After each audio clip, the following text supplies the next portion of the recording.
Thinking. Frozen on the face. All right, welcome back. We are going to talk anxiety, Balkans, Central America. Welcome, Allison Green of Eternal Arrival. Thank you so much for having me. I'm excited to be chatting live with you. This is very cool. This is one of my first lives, so hopefully I won't screw it up too bad. No, don't position it that way. You're from what I've learned of you, and happy to be speaking to you in person for the first time, reading your blog. It's great. You'll be wonderful for the audience, and you're in a city that is one that I've only visited once. But when I arrived, I said, "Wow, I really like this place," and I had no expectations going in. And that's Sofia, Bulgaria. So Yep. You don't have to sell me, but you may need to sell the rest of the audience for the broad sweep of the Balkans. Why Sofia? Yeah, Sofia was actually one of the last destinations in the Balkans I visited. I did a big Western Balkans tour in 2016 and really fell in love with the area. But then I sort of headed back via Albania back to Italy to continue some travels over there and meet up with some friends after traveling alone in the Balkans for about 4 months. And then I decided the next year that I really wanted to return to the Balkans. So I decided to spend some time in the parts of the Balkans I had missed, particularly Bulgaria and Romania and a little more of Turkey, which I had visited once before, but super briefly.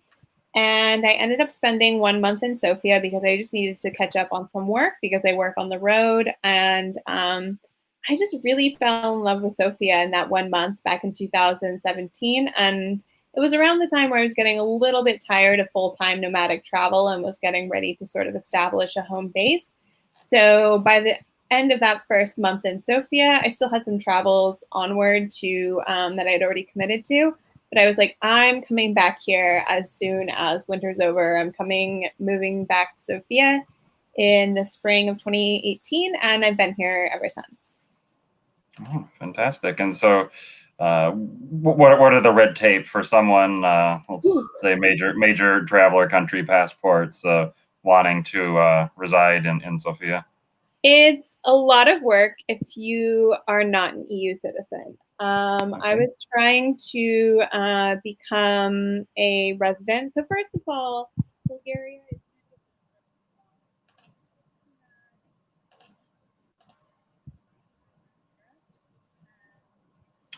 We seem to have lost your audio. Okay. Hold on. Oh, I can hear you again. Sorry. Okay, maybe it just needs to be a little closer. Okay. Yeah, that's perfect. Yeah, I just went silent, but you can start that answer again about the red tape. Start all over. So Sofia is a place that a lot of people who are traveling through Europe for an extended period of time end up spending a little bit of time because it is part of the EU, but it's not part of the Schengen zone. So a lot of people, when they've used up all their Schengen time, they'll come and you can spend up to 3 months in Sofia every 90 days. So I was sort of living in and out of Sofia, like not actually 100% there, just about 50% of the time, while I tried to sort out a more permanent solution, which ended up being incredibly difficult. And I tried to get a freelancer visa. That was not happening unless I somehow spoke B1 level Bulgarian, but like I didn't have any chance to live there for longer than 90 days in order to attain said B1 status. And there was just a whole bunch of other red tape that made it virtually impossible. I looked into a lot of different options, and I was dating someone at the time. We were dating for about a year. We tried petitioning for me to live there based on living together cohabitation, which works in other EU countries, but because Bulgaria doesn't have domestic partnership, we ended up just getting married about a year ago. And so that was how I kind of got around the red tape for Bulgaria. Don't necessarily encourage getting married unless you actually want to be married to that person. But it's worked out for us. And that was the way I ended up living more settled in Bulgaria, because before I was just kind of coming in and out because the bureaucracy here is really headache inducing. Like trying to start a company here, Doing anything here is just like levels and levels of sort of like Kafka-esque corridors and things like that. So it can get a little bit tiresome to try to do things the right way. But ultimately, I'm glad that it's all worked out so far, and I've been enjoying being based out here. Oh, fantastic! And I guess what in the physical environment appealed to me so much is what the red tape is lurking behind that mix of classical architecture and post-Soviet architecture. Yeah. It's funny. Some things just work really well, and then some things just don't. Like aspects of the post-communist society that like work really well, like the medicine access is very like universal and affordable, which to me as an American, I'm like, wow, this is incredible. But then, there are other things that really do show sort of that this is a country very much like developing on its own pace, and you kind of have to be patient with where the country is right now. And it can definitely come with its own set of frustrations, but I'm sure that's true of every immigrant story. It's not unique to my experience, but it's definitely created some interesting, interesting scenarios where you have to deal with some very uncommunicative people. Fantastic. And I assume you've taken trips around Bulgaria, so I think our group has a lot of people that visit places very quickly and maybe don't get in deep. Might be the day trip to Rila Monastery and they're back out or something like that. So talk about the longer stay, the extra destinations that should be added. Oh, I see someone commented 56 consecutive podcasts viewed. Wow, impressive. Yeah. The salad in Sofia before the Berlin Wall fell in '89. That is awesome. I love shopska salad. It's my favorite Bulgarian dish. It's very good. For those who don't know, a shopska salad is like kind of similar to a Greek salad, but instead of having like chunks of feta, they grate this really good sheep's cheese on top called sirena, and it's so good. It's really delicious in the summer, and like suspiciously good still in the winter when like tomatoes shouldn't be good. You're like, is it a good idea to get a salad in the winter? Actually, it's fine. It's still pretty good in the winter. So I don't know how Bulgaria does it. They have some witchcraft with their tomatoes, but quite good. Oh, wow. Well, let's divert to a few of the other cuisine, because I don't really have a concept more than generally food I might expect in the region. So I'm not much of a salad eater either. So other dishes to recommend.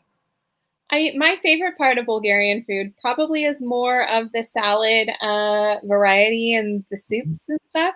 I don't really love the grilled meat that's kind of omnipresent in the Balkans. I'm not a vegetarian or anything, but I just get kind of tired of, it all, if you've traveled around the Balkans for a long time, it can get quite repetitive, different versions of like, Leskovica and Chavapi, and every place has its own name for it. I think I'm using the Serbian ones and not even the Bulgarian ones, but they're all extremely similar and get quite repetitive after living and traveling the region predominantly for 4 years. So I tend to get more excited about like the salads, and it depends where you are in the country, but the mountains will have really good, it's called Soch, and it's like a big, kind of just like a sizzling plate full of like meat and vegetables. Sometimes it's served on fire, which bonus points is very cool.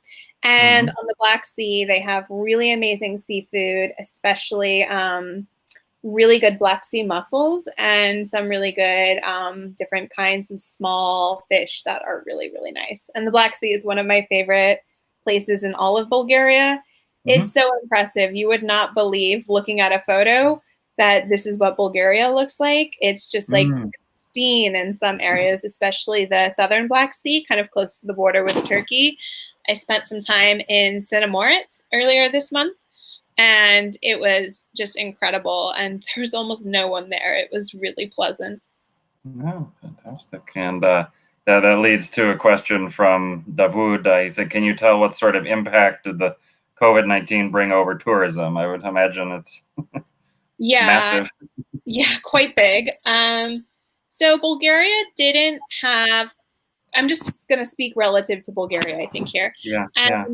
Bulgaria didn't have quite as bad of an outbreak in the beginning. We're actually at our peak right now, but we're not really in lockdown. It's sort of just like, I feel like there's kind of like a la la la la la la. We're not listening from the health authorities at the moment until we maybe reach a critical mass where they can't avoid it anymore. But we were doing really well, and now we're doing a little less well. So like for reference, like when I went to the Black Sea at the beginning of the month in June, we were having like almost like 5, 6, 7 new cases a day. And now we're having almost 200 new cases a day. And so that's for the country. So like relatively speaking, that's not quite unmanageable, but we're definitely seeing a really fast growth right now. So right now the curve is not flattening, it's accelerating. But at the same time, things are relatively normal. There's a lot of people gathering. Events have not been canceled. So I'm a little bit worried what the next couple months will bring. And it's a little disappointing, to be honest, because Bulgaria had such a good response in the beginning. We really made sure that things were going according to, to all WHO advice, and it felt like things were on the right path. They were really proactive about things like mask mandates. But now it seems as if they're kind of putting that a little bit on the back burner. And so I'm just kind of cautiously seeing what will happen with that. Oh. And Devjit is asking, why do you think the government doesn't want to turn Buzz Luja into a proper tourist destination? It's become almost impossible to get in these days without serious risk to life and limb. In general, what has the government indicated its interest in promoting some of the communist monuments and sites? So this is actually a really fabulous question. And for a long time, the government didn't really know what to do with Badlushta. And they did just let it decay. And people would risk their lives, or not necessarily their lives, because I don't think anyone died, but people would risk being seriously injured trying to explore this site that was closed but not guarded. Last year, sometime around April or May, they put a guard in. So now it's not possible to go into Badlujta. But at the same time, there's a really cool initiative happening. Like, let's hope that funding continues for it. A lot of the funding was secured by, I forget his name, but do you know the guy who runs the Bohemian blog? I do not. He was really instrumental in helping create a petition for Badlujta to be turned into some sort of memorial or museum experience. So there's a proposal, it's being looked at, and I'm really hopeful that things will go forward with it. There were some announcements saying that they are going to go forward with turning it into more of a memorial or tourist destination.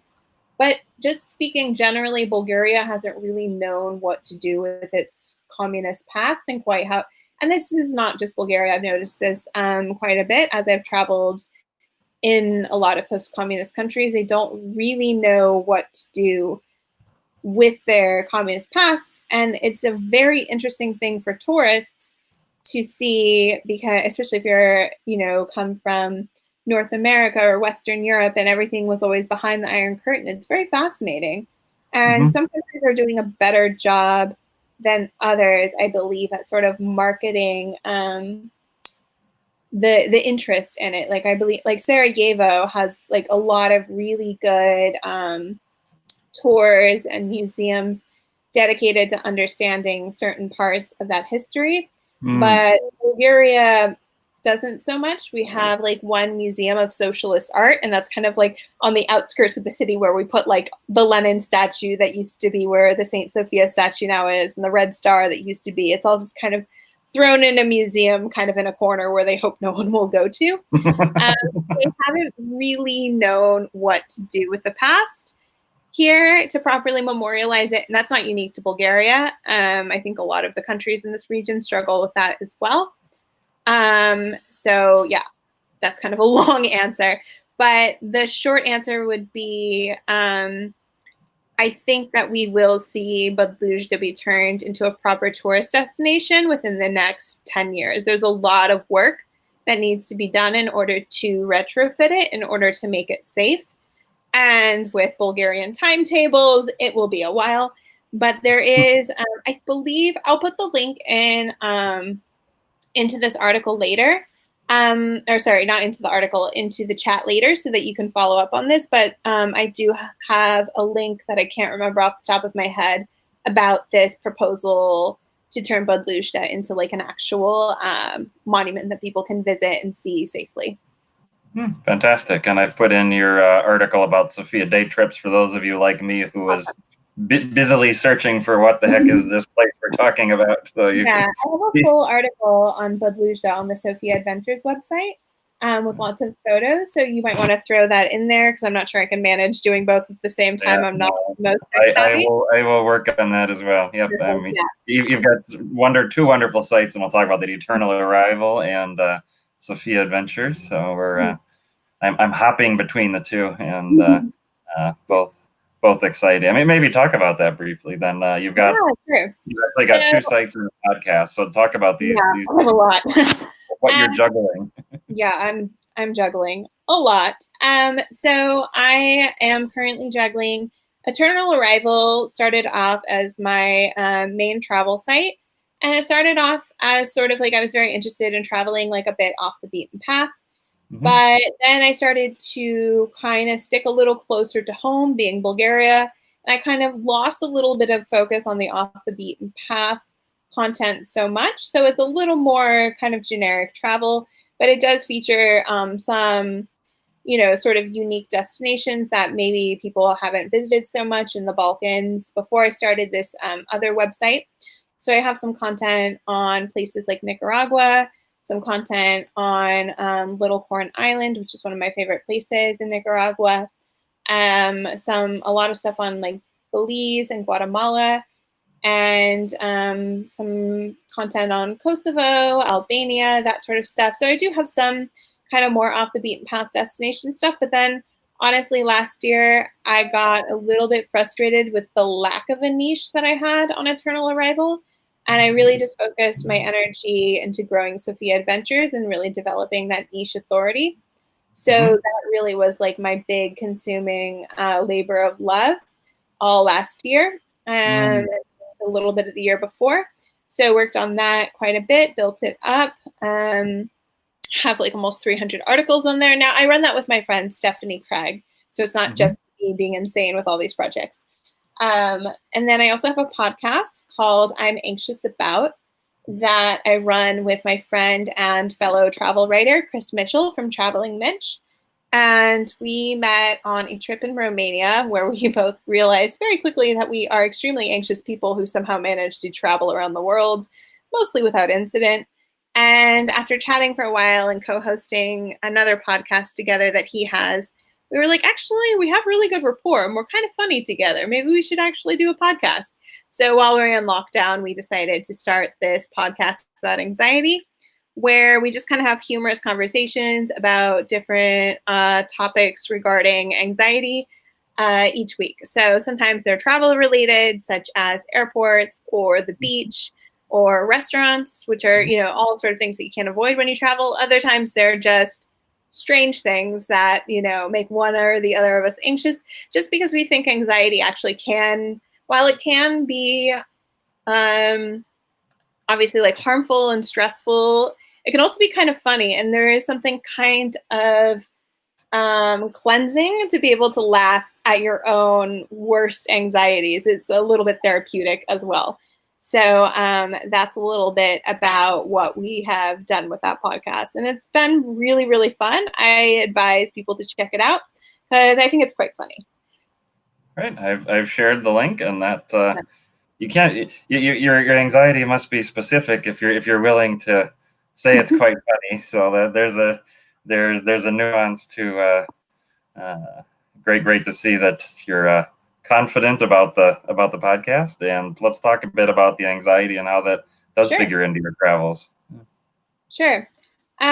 So a lot of my anxiety comes from feeling sort of like powerless or out of control, which is a sensation you feel quite a lot when you're traveling, especially when you're traveling in parts of the world that aren't quite as developed as other parts of the world, or like are just in different like just very different places in terms of what sort of amenities you kind of expect, coming from like a Western perspective and what you're used to and cultural norms that you're used to growing up in, for me, California.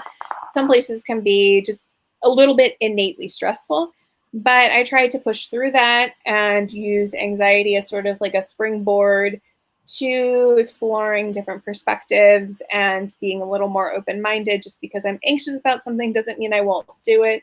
But at the same time, it is something that you have to be mindful of, because you really do run the risk of running yourself ragged extremely fast. And so for me, what I found is like I'm a very sensitive person. And so I can very easily get really worn out by things like really rapid transitions from country to country, changing languages, maps, money, norms, just all these things that you kind of learn just by being in a destination for a little bit. It's really, really easy to kind of every day get a little more comfortable in that place. But if you move super rapidly, you're always kind of having that sort of first day tremors. And for me, I realized that was one of the things that was really holding me back when I was traveling. And that was one of the reasons why I decided to stop traveling full time, like nomadically, and settle into Bulgaria, was so that I could work on my mental health and my stability while I was at home, and use my travel in a way that was more focused so that I wouldn't be running on nearly empty while I was traveling, because I was feeling like I wasn't really getting the full experience of travel because I was always running kind of on an empty tank. If that makes sense. So for me, I'm not super anxious about things like language barriers or, cultural differences. Like, the idea of like taking a bus in a foreign country doesn't stress me out, or changing money or using a squat toilet. None of the like nitty gritty details really stress me out. It's more just like flying is really difficult for me. I have a huge fear of flying. And just like the actual getting to and from the airport, and then occasionally traveling solo, things will happen as a woman that just really kind of suck, and trying to kind of get past anxiety of, yes, something shitty happened to me, but like I need to kind of not let this ruin the rest of my trip or the rest of my day, for example. So you can have some issues sometimes with like harassment and stalking and that sort of thing. That has sort of really made me anxious on some of my trips. But I try to just keep my safety first in mind and just move destinations and just try to start over fresh. Fantastic. And one phrase I heard you use when we were talking earlier is about when to keep going or when to chill out and get a routine. So speak to that element. Yeah, for sure. So I think that it's super important to always be checking in with yourself, whether that's like just thinking, just chatting with someone who knows you really well, who you can be honest with, or journaling, meditating, just any sort of way that you have to sort of like quiet down sort of like the front part of your brain and actually listen to sort of the back part of your brain and see what's kind of going on subconsciously. And for me, there are a couple times where I realize I'm running myself really, really ragged. I need to either go home for a little bit and just chill with my family and get grounded, or because I was traveling for like 5 or 6 months at a time solo quite quickly when I first started traveling. And there were other times where I was like, I feel pretty stressed right now, but I think that if I just get an Airbnb for 2 or 3 weeks and have a routine where like I cook for myself, I wake up, I do yoga, I do, a morning walk, I do some work, and then, maybe go out and sightsee in the afternoon. That can kind of be my routine for a bit. And that's helps me quite a bit when I was having a period of struggle, but it wasn't quite bad enough where I felt like I needed to stop traveling for a little bit. So I think it's all about sort of listening to your body and listening to your mind, being like, how much gas do I have in this tank? And being honest with yourself and not beating yourself up if you're like, there is no gas in this tank. I'm ready to go for a little bit. I'm ready to rest for a bit. Because your body will tell you that. Yeah, excellent. And yeah, it's interesting that so often when I interact with people starting out to travel, they're focused on some of these specific things, the language or some of these practicalities that you mentioned, and I feel like they perhaps overestimate what challenge that can be, but perhaps underestimate the issues you're talking about of what that experience is, what especially a long time on the road. The longest trip I ever took was 5 weeks, and it was just punishing every day. I mean, this was all around. I'm trying to think. This one, the 5 week one, was either in West and Central Africa or in the Pacific Islands, and I was just after 3 weeks, I was just totally done, and I pushed through it anyway till the end, just because I'm such an obsessive planner, and I was just wedded to this intricate plan I'd put together, but I really was miserable. Sometimes you have to know, like, as much as it hurts you to say no, what you like. At least for me, can't speak for you, but like there was a time where I actually was planning to visit Kyrgyzstan and Kazakhstan for the World Nomad Games. I was so excited, but I had just gone through like a hellacious 6 weeks of travel where like day one, I got bit by a stray animal and needed to get rabies shots, like in like Chisinau, Kiev, all over like all over Eastern Europe, and I just kind of put my trip on a bad foot. And there were other things that were happening at the time. I had some family and personal drama happening as well. And so by the time I got home, I was like, I'm supposed to get on a plane in 6 days to go to Kazakhstan and Kyrgyzstan. That's not happening right now. Like, I really would love to go there, but I know enough about those destinations to know that it wouldn't be like an easy, straightforward trip. It would need some flexibility that I just didn't have. And I don't want to be a person who goes to a place that needs some flexibility and not be my full self. Oh, I see Megan saying hello from Armenia. I love Armenia. Yes. So, yeah. Hi, Megan. And Megan is a prior guest on our program, so check out that video as well. I've been busy tagging and making the videos easier to find, and we've now launched our YouTube, so we're getting better and better. This has been one of my my lockdown posts. I didn't watch TV for 2 months, May and June. I didn't turn on the TV, but I was spending so much time on the laptop screen that it wasn't like I was away from screens.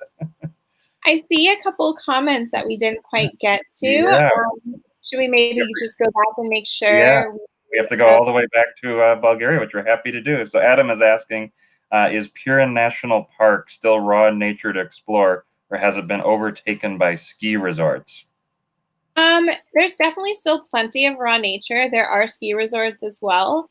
But there are plenty of trails. You can go up to like Viren Hut, and there's lots of hikes around the lakes. You can hike up to Viren Peak, which is a really nice, and that's Viren, like Vihren, not Pirin.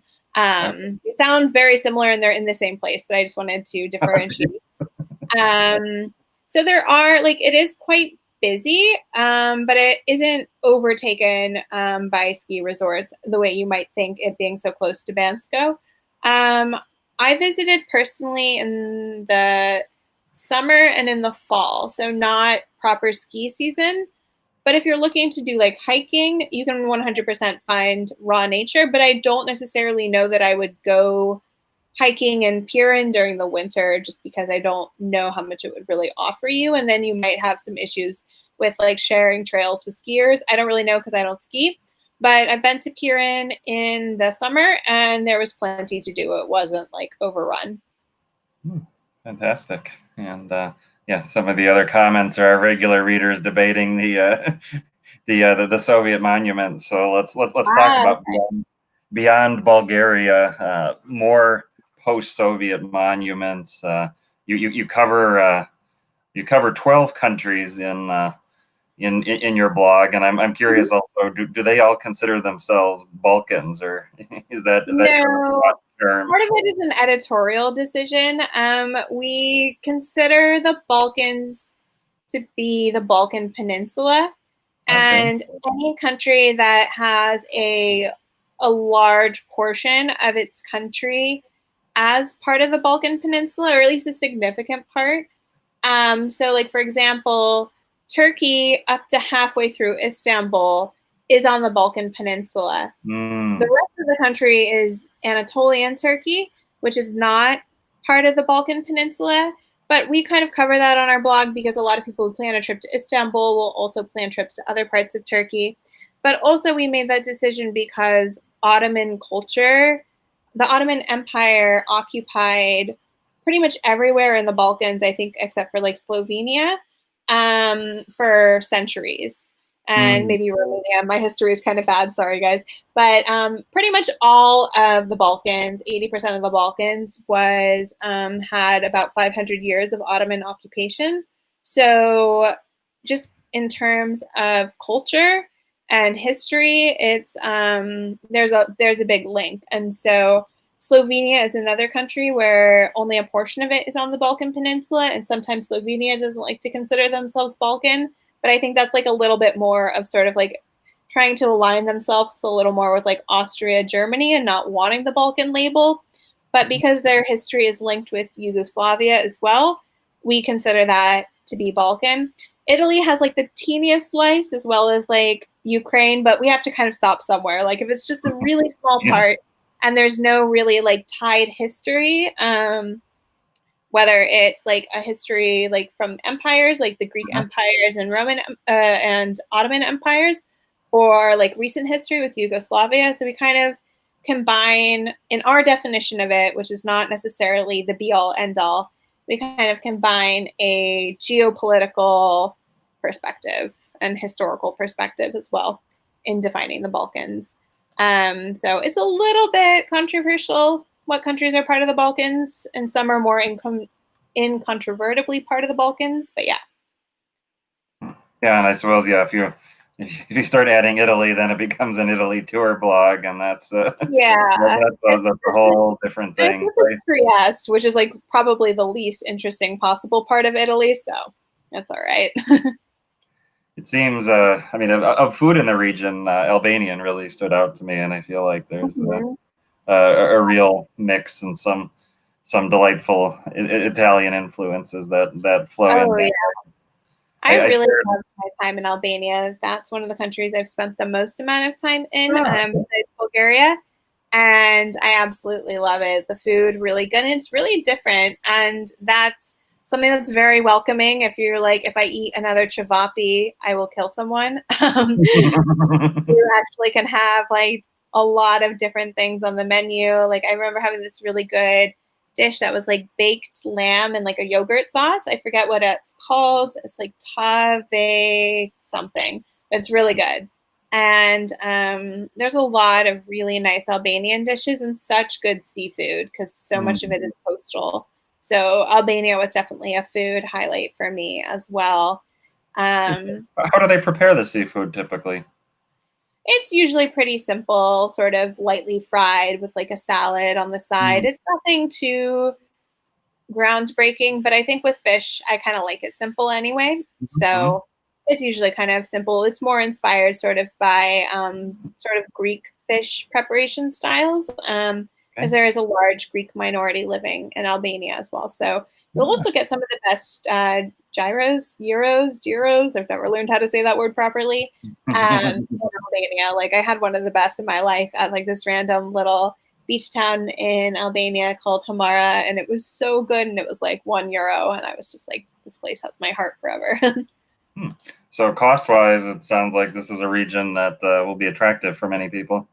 Oh, absolutely. Absolutely. So that is one of the main reasons why I started in the Balkans was Mhm. because I didn't really know how much money I would be able to how well I'd be able to stick to my budget, and I wanted to go somewhere where my money would go far.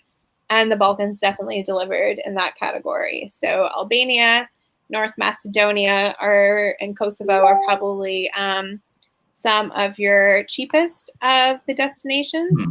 And then, but Bulgaria, Romania, Bosnia are all quite affordable as well. Serbia as well. It's mostly just sort of like Croatia, Slovenia, where things get a little pricey. But even Greece, you would think Greece would be expensive.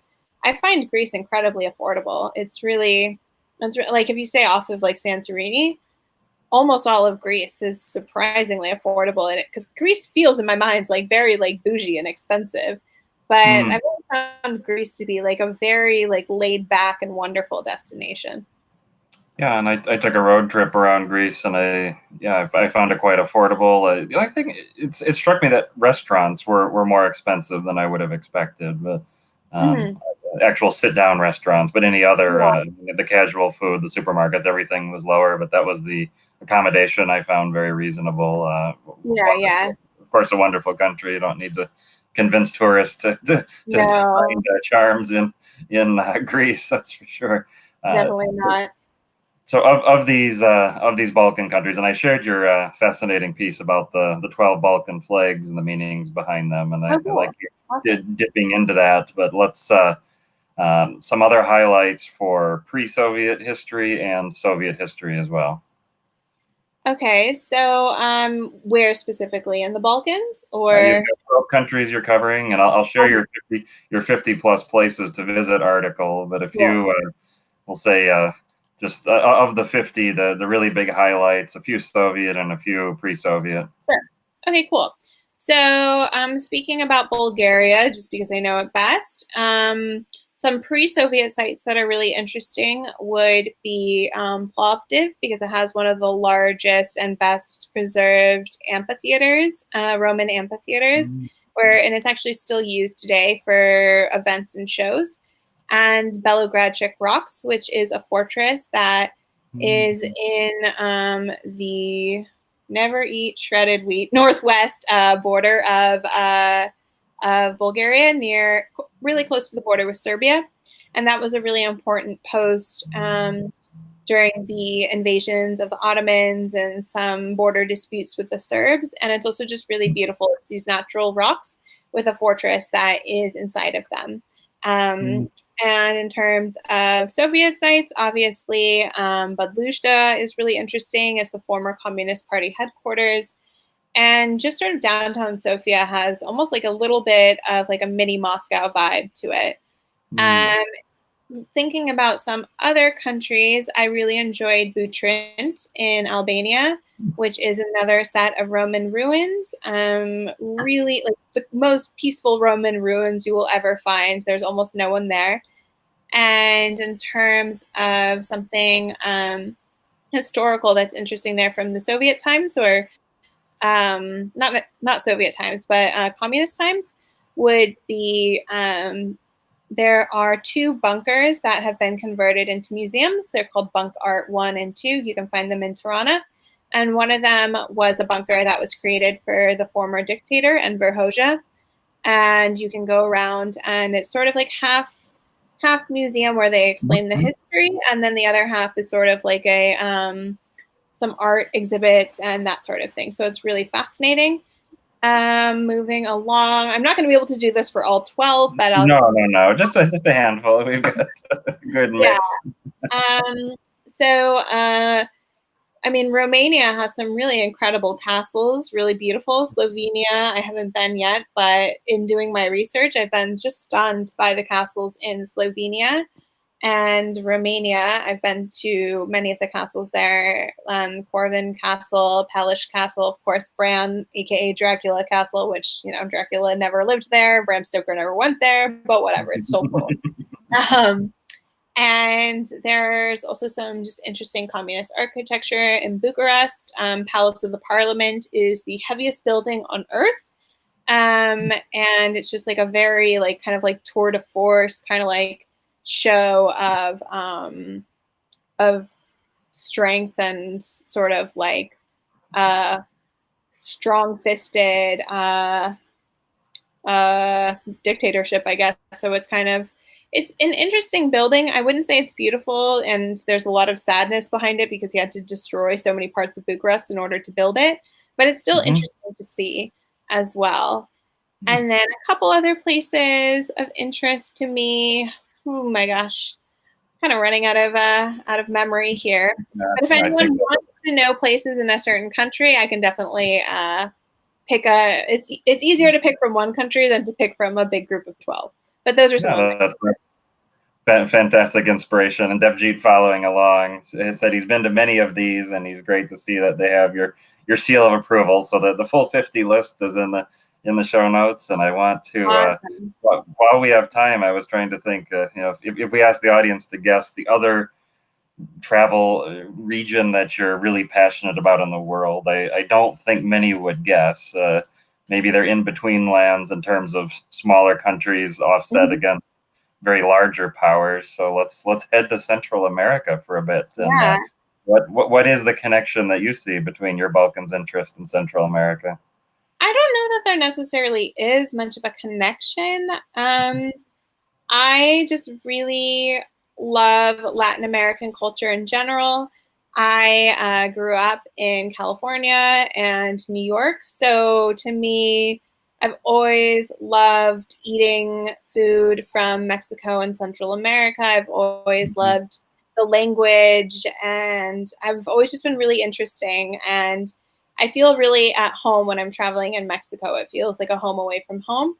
And so that was sort of where I started my interest in the region. And then traveling a little more around Central America, started off with Belize, and then came back and did a trip where I did Nicaragua, Costa Rica, Cuba, back to Mexico, Belize, and then Guatemala. So I didn't hit all of Central America, but I visited quite a bit over the course of 5 months.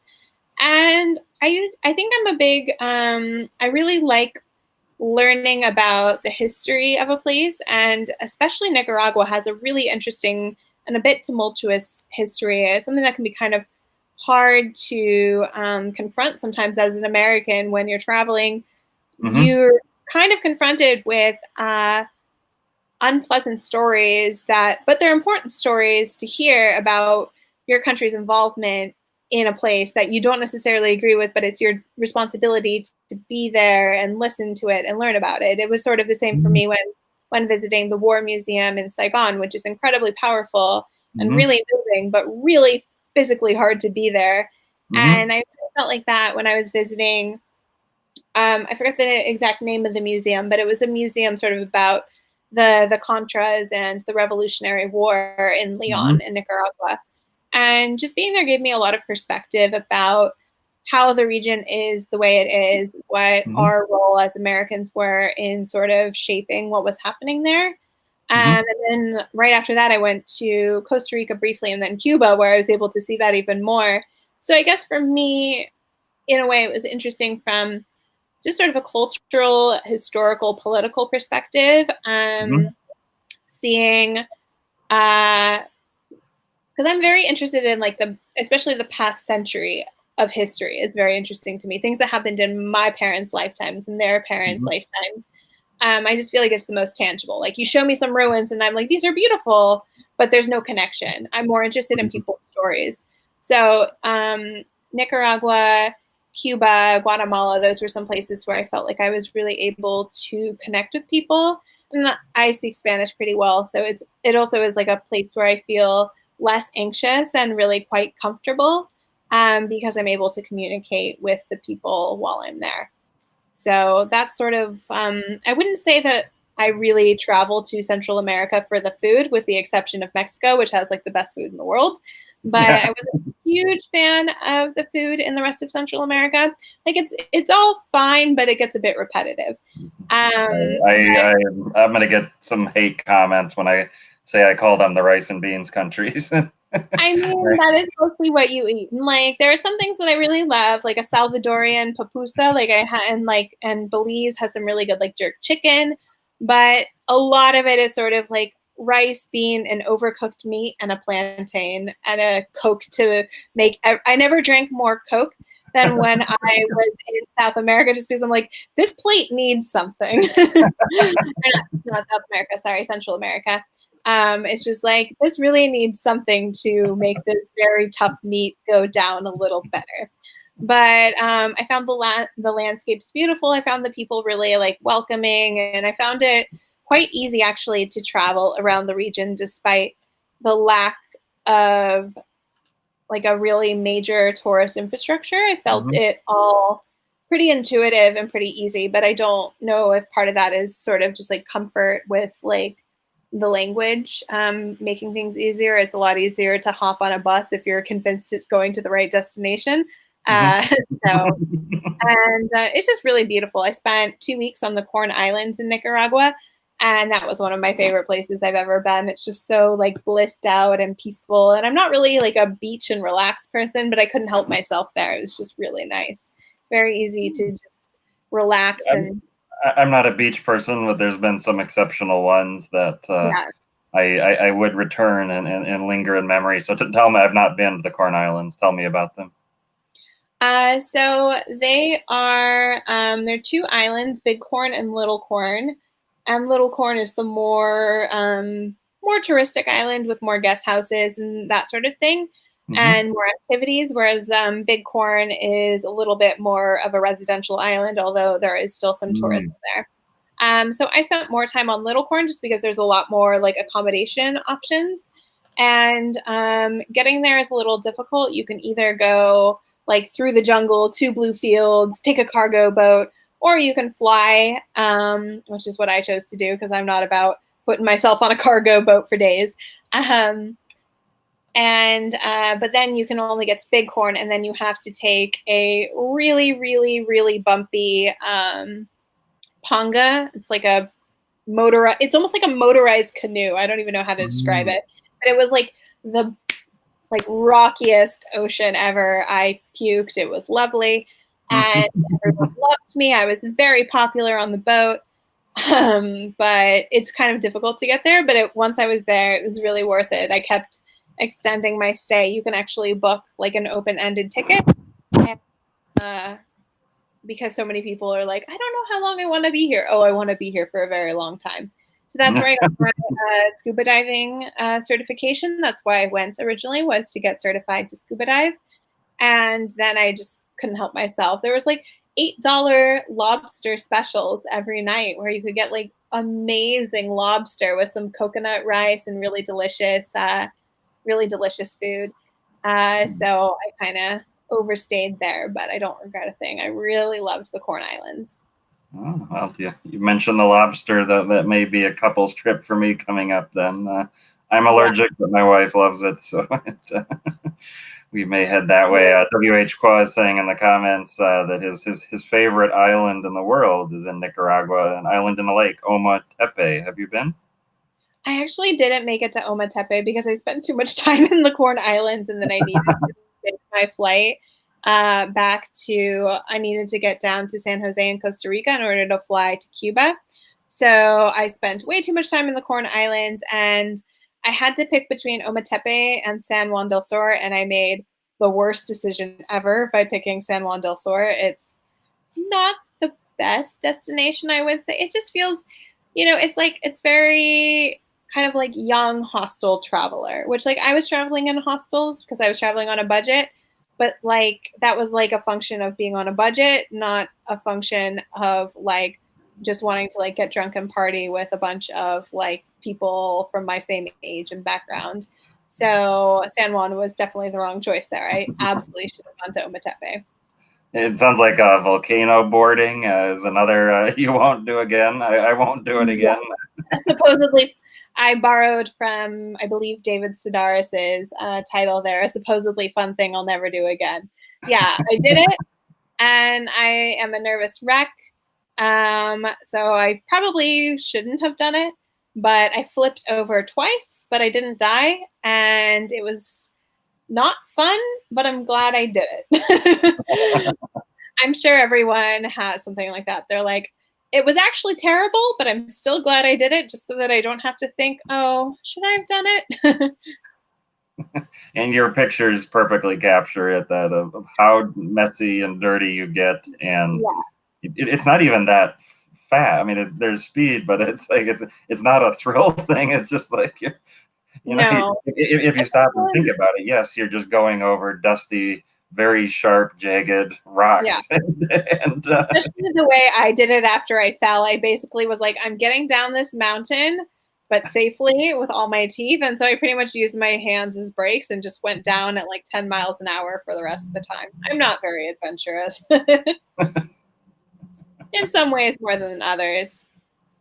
oh, fantastic! And But I'm seeing someone from Facebook. It's not telling me people's names. I'm sorry. oh yeah, But the streaming tool is if since it's a Facebook group, the names don't come right. through, and I Yeah. watch along. Yeah, go ahead. Someone wanted to know if I tried armadillo pupusas in Salvador. So I didn't make it to Salvador, but I ate Salvadorian pupusas in like 5 different countries because I love them so much. I ate them for the first time in New York and was like, oh my God, these are so good. And so every time I saw them anywhere in like Nicaragua or Belize, I always made sure to get them. Never tried armadillo, but I'm not against it, so I certainly would try it. Fantastic. And you mentioned a trip to Cuba if we as part of this itinerary. Talk about your, and it sounded like it was a more extensive trip than people who just pop in and out of Havana. Yeah, I spent 2 weeks in Cuba. So I started in Havana and then went to Trinidad and then went to Santa Clara, which is really interesting because that's where a lot of revolutionary stuff happened. And there's some really interesting museums there about the revolution. And then went up to Veradero, which is the resort town, but we didn't stay in a resort. We stayed in Casa Particular and just enjoyed the beaches where the Cubans were actually allowed to go to the beach, unlike the resorts where they don't allow Cubans on the beach, which I think is kind of shitty. We went to a place called Matanzas, and then we went back through Havana to then get to Viñales, and then back to Havana from there. And of that, I would say highlights were certainly, actually really liked Veradero, like as touristy as the town is, because the beach is just one of the most beautiful beaches I've ever seen in my life. And it was cool staying outside of like the really gated off resort area. You could still kind of meet and chat with locals. And the food was a little better in Veradero because it's a tourist area. So they get a little more variety. I had some issues with the food in Cuba, not because, and I don't think it's Cuban food's fault. I know it's just like a fact of the embargo. Because like when I would see the grocery stores, the situation in the grocery stores is usually just not very well stocked. So people are kind of just making do with what they can. And so it comes, I didn't love the food in Cuba, but I think that's more America's fault than Cuba's fault with the embargo. But I found that Veradero and Viñales had some of the more exciting food. I wasn't actually able to find very good food in Havana or Trinidad, unfortunately. But that could also just be going to the wrong places on accident. But I found Cuba, I call it a lot frustrating but fascinating because it's just a place where it doesn't matter if there's a language barrier or not. Like I speak Spanish pretty well, so there's not really much of a language barrier there, but there's just sort of whatever you expect to happen is probably not going to happen, and you have to be extremely flexible. And as someone with anxiety, flexibility is not my strong suit. I kind of like to be able to predict what's going to happen, and it's very hard to do that in Cuba. And it's bizarre. And I imagine to even hear an explanation about what has happened, right? Sorry? I imagine even getting an explanation about what has happened. Yeah, exactly. It's a place where there's no easy answers in history or travel. And so it was one of those places that I was so happy to experience. Cuban people are some of the nicest people that I've met on my travels. It was really wonderful in so many ways, but it's also a difficult country to travel to that I'm like, all right, I will go again in like 10 years, but like it's not like I need to rush back to Cuba right now. But I'm very happy I went. It's a really interesting place, really cool perspective to have. Fantastic. And speaking of anxiety and not knowing what's coming, how are you positioning your business for 2020 and 2021? Oh man, it's been rough. I'm going to be real honest. Income is super down, barely livable. So I'm just trying to focus a little bit more on some content that is a little more COVID friendly. So focusing more on like outdoor travel. I've Mm-hmm. hired a couple people who can help me write about certain hikes that I may not have done in the US and Canada, that sort of thing. So I'm trying to focus a little bit on outdoor travel there because I used to write mostly about city travel. And I think city travel is going to kind of be dead for a little while. So I'm trying to sort of expand a little bit, hire some people with expertise in different subject areas than I have. And I'm also, because I'm crazy, starting a podcast and also a food blog site. So that's kind of in the works. But I started a food blog called The Passport Kitchen, where I try to recreate dishes that I've loved from my travels or places I've lived and recreate them in my Bulgarian kitchen with the best ingredients I can find, which is Oh. very difficult sometimes. So it's about making food from around the world accessible to people who may not have access to a wide array of ingredients while still also trying to respect the origins and history of where the food came from. So I haven't been working on that too much because I have a bajillion websites and podcasts and a little bit of TV. So it's very hard for me to focus on all my projects. I kind of bounce all around the place. But that's one other thing that I've been doing to sort of look to the future because I was living 100% off my travel blog for the last 2 years. So this was definitely a big blow for me because I don't want to get a real job. I like working for myself. So